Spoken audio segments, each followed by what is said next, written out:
Ladies and gentlemen, Mr. Cropper here. I'm doing some painting, so I've got things around. It's a bit of a mess. You'll have to excuse that. I'm just going to defend free trade here, because I did this video a while ago called Tariffs, Make Tariffs Great Again, or something like that. And I just noticed today, Trollface has done a reply to my video called Mr. Cropper and Tariffs ...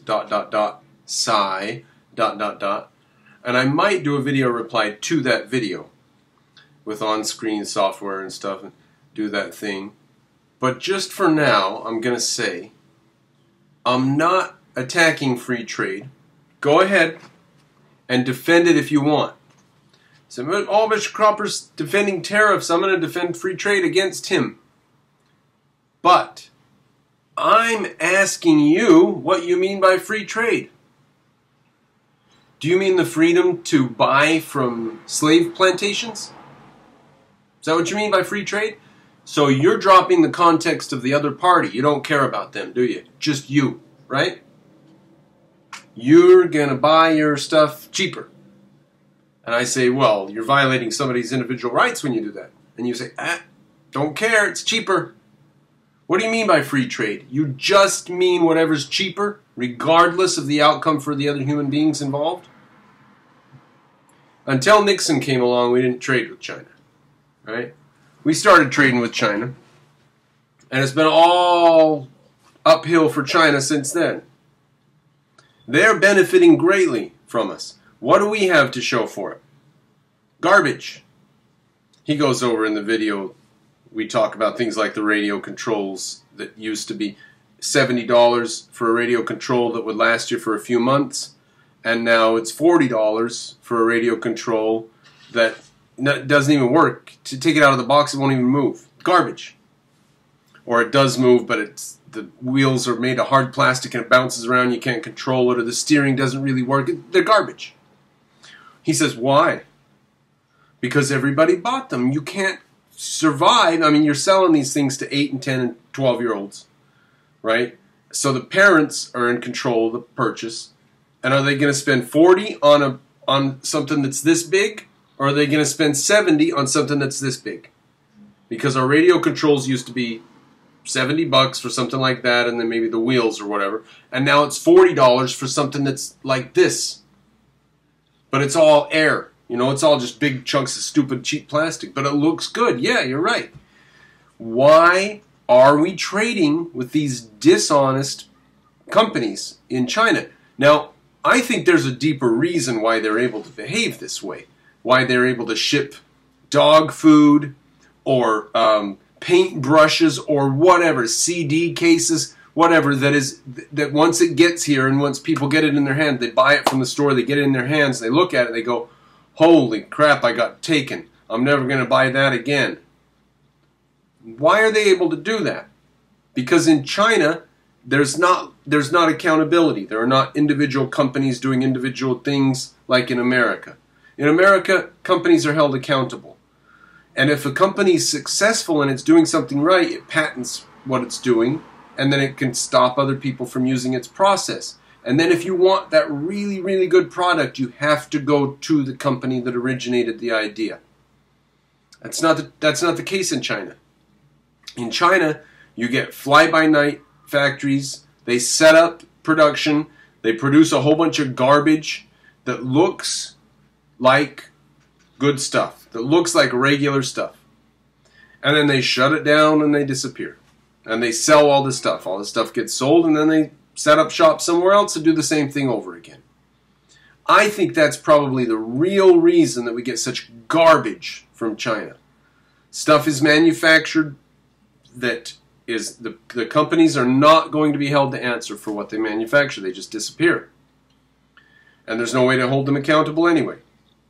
So it's our fault. It's Nixon's fault for saying, let's go ahead and trade with China. What could go wrong? Well, first of all, it's killing all of our pets. Interestingly, the baby food business is booming. Where? In China. What? What baby food business? selling baby food in China that they import from the West. They buy baby food from us. Why? They buy air from us because ours is cleaner. Why do they buy baby food from us? Because they can't make safe baby food.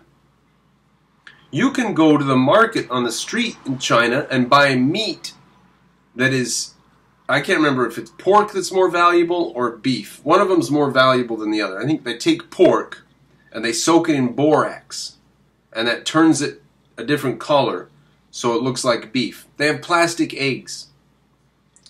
They have noodles that are plastic. They have plastic rice because it's cheaper to make stuff out of plastic than to actually grow rice.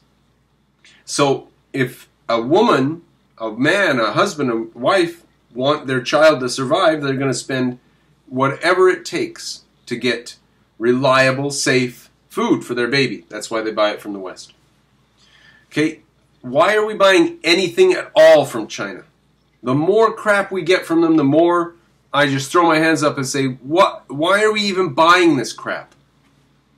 A little container of paints that was moldy. Who sells paint that goes moldy? Except companies that aren't accountable and are never going to answer. So what do you mean by free trade? Yeah, we're free. Americans are free. To buy from who, though? You know, I have half the mind to call my congressman and say, China's a threat to our national security. Why do we trade? But, you know, we're already trading with Saudi Arabia. We support Saudi Arabia. They're definitely a threat to our national security. So it's all a mess anyway. But, you know, if Congress were full of objectivists, then we would cut Saudi Arabia off. And I believe that we would stop trading with China. If all the facts were known about how much we benefit from trade with them and how much they benefit from trade with us, if all the facts were known and the terrible things they do, if that were public, I think that we would shut it off as a national security threat. We have every right to do that because they don't respect individual rights. It's a travesty of against our intellectual property in this nation, what's going on in China all the time. Selling stuff all around the world that's stolen intellectual property, let alone inside their borders. So what are we to do about it? I think we should do the same thing we did with Russia. Severe, maximal embargo. And just watch them wither away. So now maybe I should save some of these points that are specifically from Trollface's video for that. In fact, I will. There was a point I was going to make. So let me just stop there. There's my defense of free trade. Tariffs against who? I didn't say we just should put a big tariff umbrella over America, period. I didn't say that would be a good idea. Behind our big tariff walls, we had crappy cars. We lowered our tariff walls. We started buying cars from Japan. You remember the first Toyotas that came to America were junk. They were crappy little cheap cars. And yet, some Americans bought them. And that capital went back to Japan. They brought better machines. They made better cars. Then they sent those over. And pretty soon they were out-competing the cars in America. Toyota Corollas were better than Ford Pintos. Okay? Why?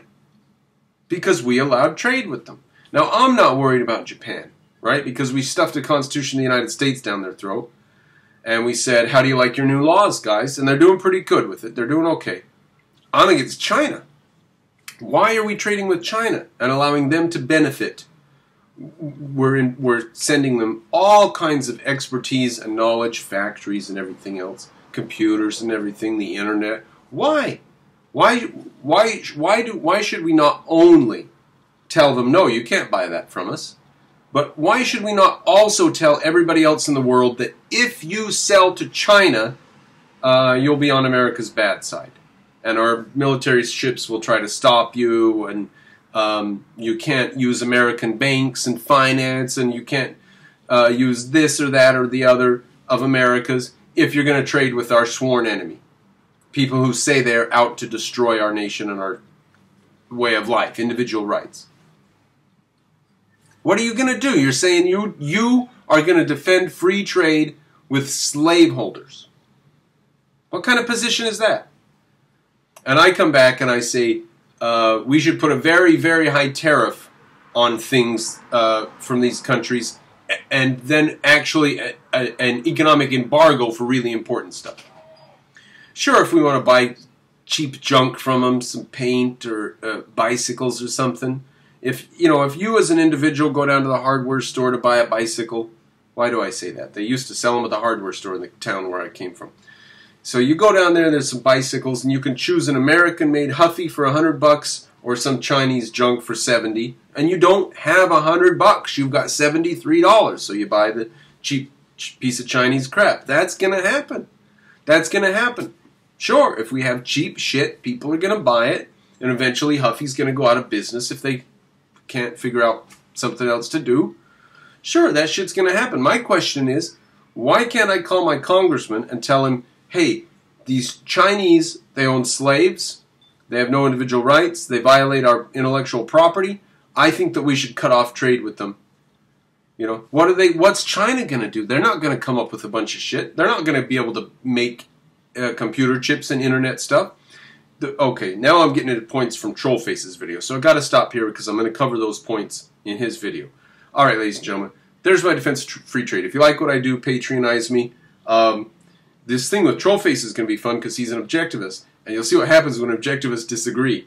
It's basically, sometimes in a disagreement's like this, or like this, but for objectivists, disagreements are more like this, like,